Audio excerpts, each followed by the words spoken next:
So this is the evidence management system called CSI by Paul, Tian and Matthew. And what I'm going to do is give you a very quick run through of how our system works using this paper prototype. So we'll start by searching for a case or a person.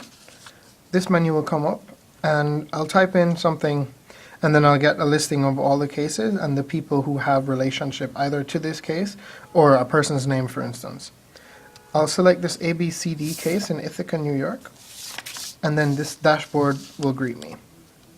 On this dashboard, this is our primary component, our primary view of the system.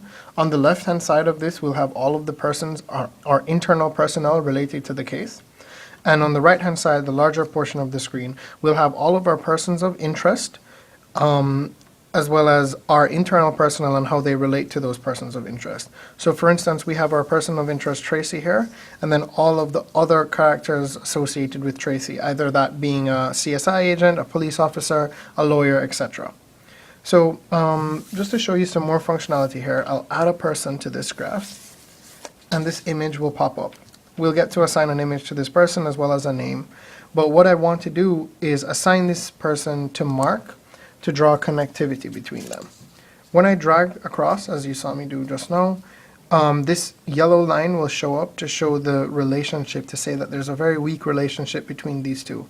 This is not to be confused with the colors inside of these bubbles, which means how much we regard that person to the case. So, such as the darker this color is the more important they are to the case. The lighter the color is, it's how not important they are to the case.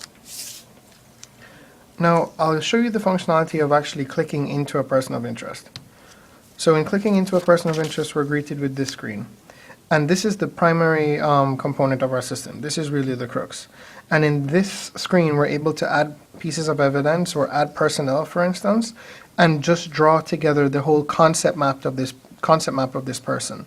So to run through this, we have a past record. We have a list of evidence. We can add more to each of these. And when we have personnel and how they relate to Tracy, our person of interest. We can also assign Tracy to be investigated further by our CSI agent, John, and we'll see that a connection is drawn there. Finally, we have the availability to direct mail personnel, our internal personnel, to contact them about the case for whatever trivial or serious matter there is. So we can type a message here and send. Overall, this is our paper prototype of the CSI crime management, evidence management utility.